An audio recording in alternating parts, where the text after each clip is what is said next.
বসলেন।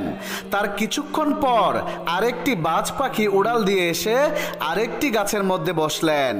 তারপর দোয়েল পাখিটি নবীজিকে সালাম জানিয়ে বললেন, ইয়া রাসূল আল্লাহ, আজকে সকাল থেকে এই পর্যন্ত এই বাজ পাখিটি আমাকে দৌড়াচ্ছে আমাকে ছিঁড়ে খাওয়ার জন্য।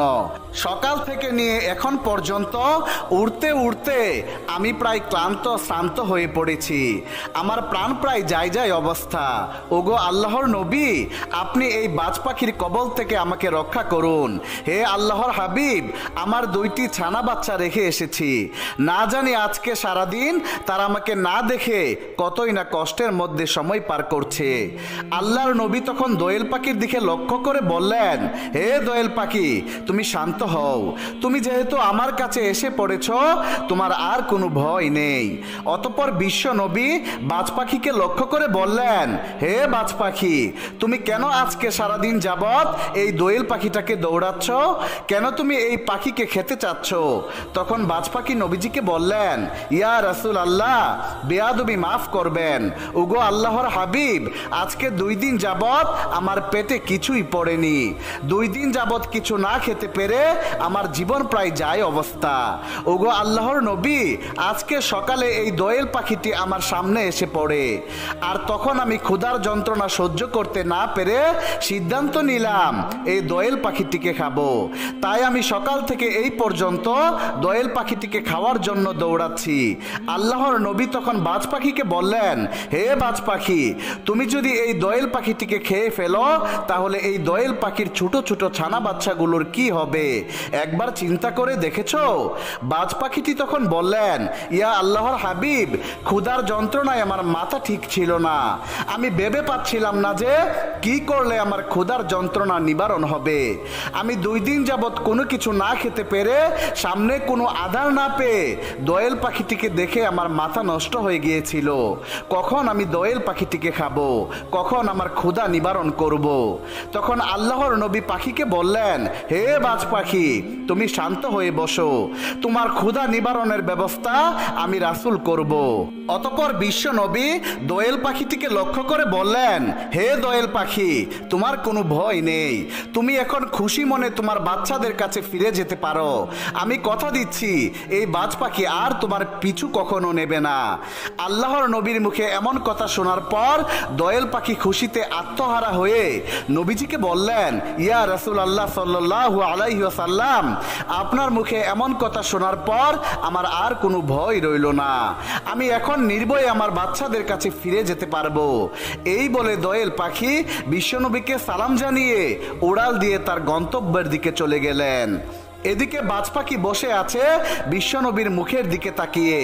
তখন নবীজি বাজ পাখিকে বললেন, হে বাজ পাখি, তোমার তো অনেক ক্ষুধা, তুমি একটা কাজ করো, তুমি তোমার ঠোঁট দিয়ে আমার 2 গাল থেকে 2 টুকরা মাংস খেয়ে নাও, তাহলে বাকি জীবন তোমার আর কোনো ক্ষুধা লাগবে না। বাজ পাখি তখন নবীজিকে লক্ষ্য করে বললেন, হে আল্লাহর হাবিব, আপনার এই চাঁদমাখা সুন্দর চেহারা দেখে আমি বাজ পাখির সমস্ত ক্ষুধা নিবারণ হয়ে গেছে, আমি বাজ পাখির কলিজা ঠান্ডা হয়ে গেছে। ওগো আল্লাহর নবী, আপনার চেহারা থেকে আমার গোশত খেতে হবে না, আপনার এত সুন্দর মায়াবী চেহারা দেখে, আপনার চাঁদমাখা মুখ দেখে আমি বাজ পাখির সমস্ত ক্ষুধা নিঃশেষ হয়ে গিয়েছে। হে আল্লাহর রাসূল, আপনার চাঁদমাখা মুখ দেখে আমি এতটাই আত্মতৃপ্তি পেয়েছি যে আমার মনে হচ্ছে বাকি জীবন আমার আর কোনো ক্ষুধাই লাগবে না। সুবহানাল্লাহ। অতঃপর বাজ পাখি বিশ্বনবীকে সালাম জানিয়ে উড়াল দিয়ে চলে গেল দূর আকাশের দিকে। একদা রাতের বেলা বিশ্ব নবী একটি গাছের নিচে দাঁড়িয়েছিলেন। এমন সময় আবু জাহেল ও তার কিছু সঙ্গীরা এসে নবীজিকে বলল, ইয়া মুহাম্মদ, তুমি যদি ওই আকাশের চাঁদটাকে দ্বিখণ্ডিত করে দেখাতে পারো তাহলে আমরা সবাই মিলে আজকেই তোমার কালেমা পড়ে মুসলমান হয়ে যাব এবং তোমাকে আল্লাহর নবী বলে স্বীকার করে নেব। নবীজি তখন বললেন, চাচা, আমি যদি ওই আকাশের চাঁদ দ্বিখণ্ডিত করে দেখাতে পারি তাহলে কি সত্যিই তোমরা মুসলমান হবে? আবু জাহেল ও তার সঙ্গীরা তখন বলল, আমরা সত্যি মুসলমান হয়ে যাব যদি তুমি এই কাজ করে দেখাতে পারো। এরপর বিশ্বনবী আল্লাহর কাছে প্রার্থনা করে বললেন, হে আল্লাহ, তুমি আমার আঙ্গুলের ইশারাতে ওই আকাশের চাঁদ দ্বিখণ্ডিত করে দাও।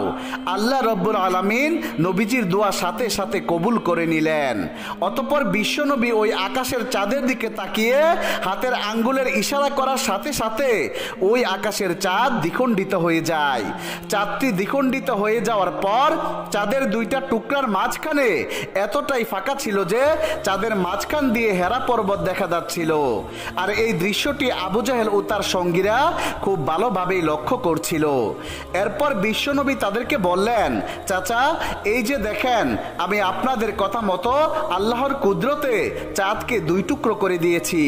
এখন আপনারা কালেমা পড়ে মুসলমান হয়ে যান, যাতে আপনারা ইহকাল ও পরকাল শান্তিতে থাকতে পারেন। আবু জাহেল তখন বলে উঠল, বাতিজা মোহাম্মদ, এত বড় জাদুকর হয়ে গেছো তুমি, তোমার জাদুর কাছে পৃথিবীর সমস্ত জাদুকররা হার মানবে। আমি আজকে ঘোষণা করে যাচ্ছি, পৃথিবীর সবচাইতে বড় জাদুকর তুমি। তোমার এই জাদুর কাছে সমস্ত জাদুকররা হার মেনে যাবে। আর মুসলমান হওয়ার কথা বলছো? আমরা তো কোনো জাদুকরের হাতে হাত রেখে তার কালেমা পড়ে মুসলমান হতে পারি না। আমরা তো কোনো জাদুকরকে আল্লাহর নবী বলে মেনে নিতে পারি না।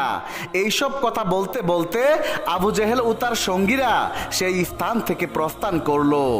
আসলে আল্লাহ রব্বুল আলামিন আবু জাহেলের ভাগ্যে মুসলমান হওয়াটা লিখেই রাখেনি।